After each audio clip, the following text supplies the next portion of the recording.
In this wasteland, I am the one who runs from both the living and the dead. À maintenant 70 ans et après 30 ans d'absence, de projets minimes et de galères en tout genre, George Miller ranime enfin une franchise qui a eu un impact dingue sur le cinéma moderne et la pop culture après 30 ans d'absence. Mad Max. Mad Max. Mad Max. Mad Max. Mad Max. Mad Max. Oh, what a day! What a lovely day! Pour tout vous dire, cette nuit, je comptais tourner ma chronique sur Pike. Elle est écrite, y a pas de souci, je sais pertinemment ce que je vais dire. Le tournage devrait pas être trop long, le montage encore moins, donc en plus, la vidéo aurait dû être dans les temps. Sauf que voilà, aujourd'hui, je suis allé voir Mad Max Fury Road au cinéma, et cette nuit, je suis juste incapable de parler de quoi que ce soit d'autre. Tout d'abord, j'adore sincèrement la mythologie qu'a su créer la première trilogie Mad Max, ne serait-ce que pour l'inventivité dans la folie qui est dépeinte. Le troisième est peut-être le plus faible, à cause de soucis de longueur, des soucis pour vraiment caractériser le personnage principal, des soucis de cohérence aussi, mais à part ça, les deux premiers sont des purs bonheurs cinématographiques. Le premier vaut le coup, ne serait-ce que pour sa scène d'introduction, qui est une très longue et complètement dingue course-poursuite entre un type complètement givré et les forces de l'ordre qui, il faut le dire, ne sont pas mieux du tout. Et malgré le côté très accéléré, très rapide, très trépidant de cette première scène, George Miller a su garder le temps de dévoiler peu à peu son personnage principal, donc Mad Max, avec juste une série de gros plans sur différentes parties de son corps qui font monter la tension, et c'est seulement à l'issue de la scène d'introduction que l'on découvre le visage du héros, c'est-à-dire Mel fucking Goldange Gibson. Pour le reste, c'est un revenge movie très efficace, et surtout le portrait d'un homme qui va tout perdre face à la folie jusqu'à son humanité, et c'est également une porte ouverte vers un monde que l'on sent, que l'on devine dès le début très intéressant, très riche, et que George Miller a su très efficacement développer par la suite. Et justement, le plus grand pas en avant est franchi avec Mad Max 2 de Road Warrior, où on retrouve Max dans le Wasteland, où vraiment cet endroit caractéristique de la série, ce désert aride et hostile qui s'étend à perte de vue, ces petites communautés complètement folles, avec une folie qui n'est même plus larvée, qui explose juste à tout bout de champ, et avec des guerres incessantes, pour des ressources de plus en plus limitées, notamment le pétrole.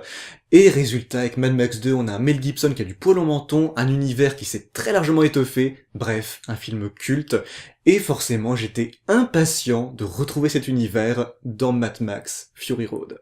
Et verdict, maintenant que je l'ai vu, Mad Max Fury Road, c'est le film Mad Max que j'ai toujours eu envie de voir. 2 heures mais d'adrénaline pure qu'on t'injecte directement dans les orbites. Oui, c'est également une symphonie visuelle, un véritable plaisir pour les mirettes.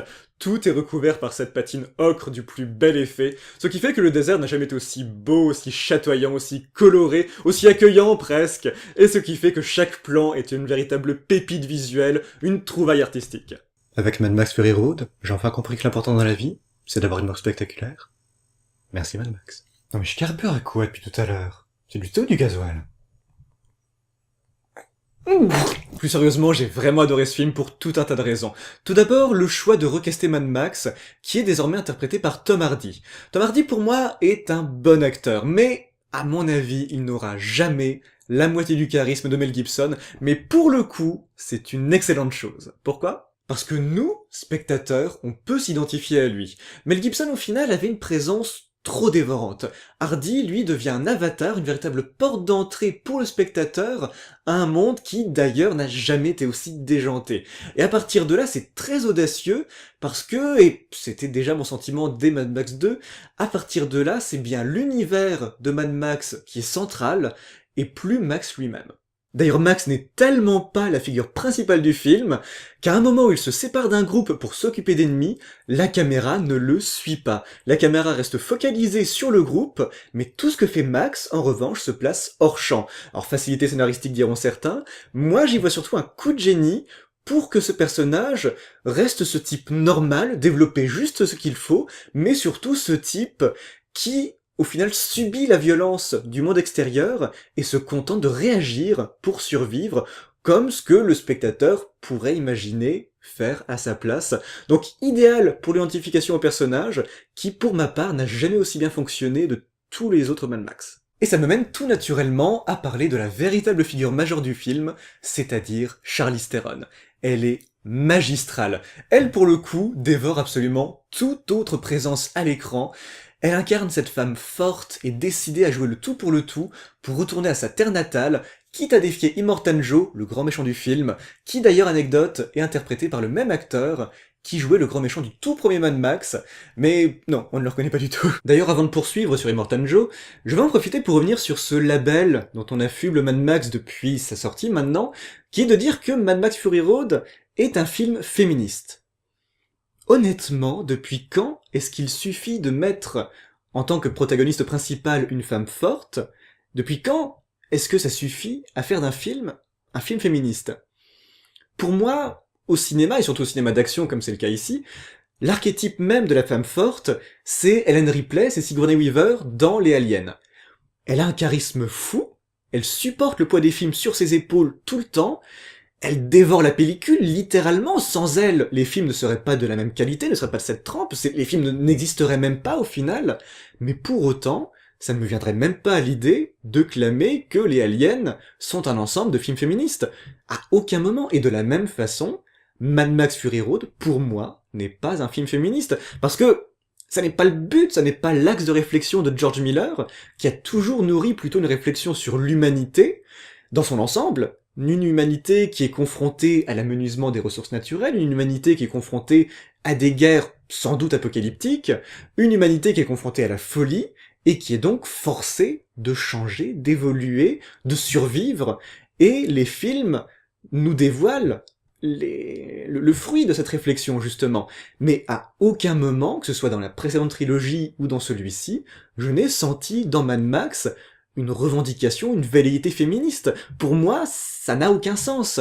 Et à partir de là, cette étiquette a beau être tendance, a beau être dans l'air du temps, pour moi, dire que Mad Max Fury Road est un film féministe, c'est être complètement à côté de la plaque. Et d'ailleurs, tant qu'à revenir sur les points où je suis en désaccord avec la critique, autant revenir sur la construction des personnages, où tout le monde à peu près s'accorde à dire qu'elle est bâclée, voire inexistante. Je ne suis pas entièrement d'accord. Tout est important pour une bonne narration et donc une bonne exposition des personnages. Ça passe par la mise en scène, par le jeu d'acteurs et également par les dialogues, même quand ils sont donnés avec une grande parcimonie, héritage des Cowboys taiseux oblige.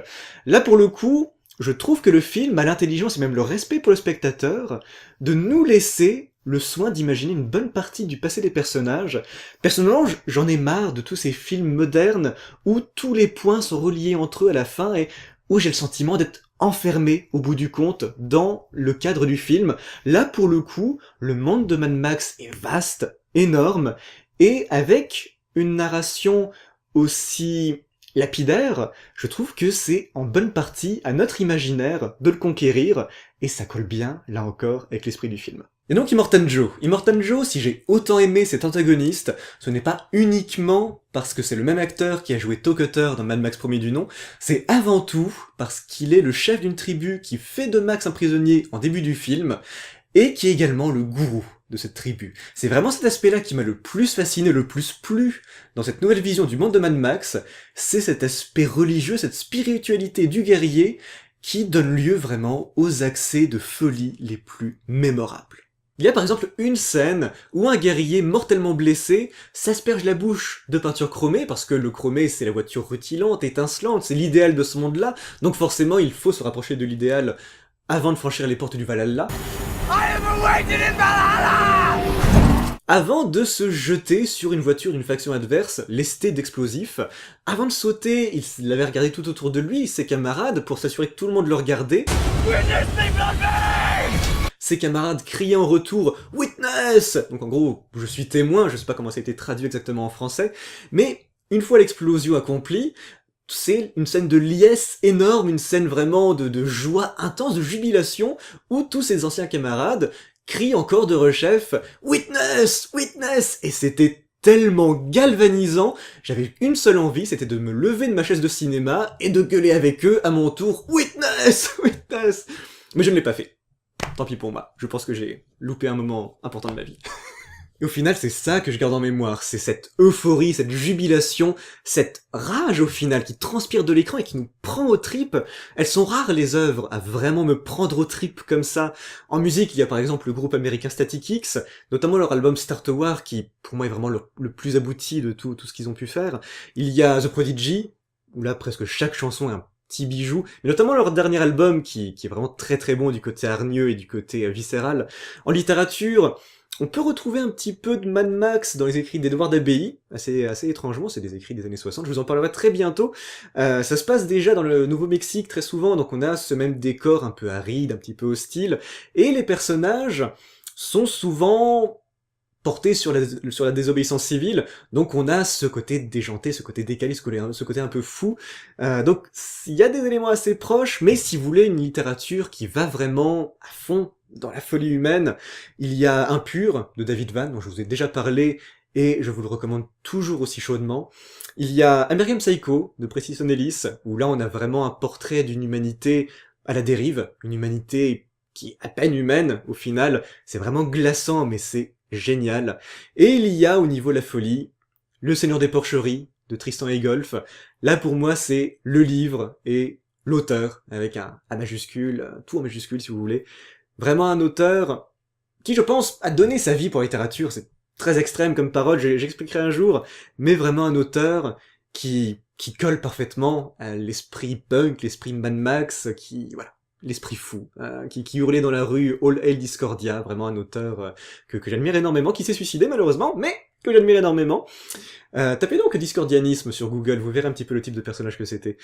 Et en cinéma, eh bien, il y a eu des films qui m'avaient beaucoup parlé, mais là, avec Mad Max, on a franchi un palier, voire 2 paliers, et j'ai hâte de voir le film qui arrivera à dépasser ce palier-là, très franchement. Vous l'aurez compris, allez voir Mad Max.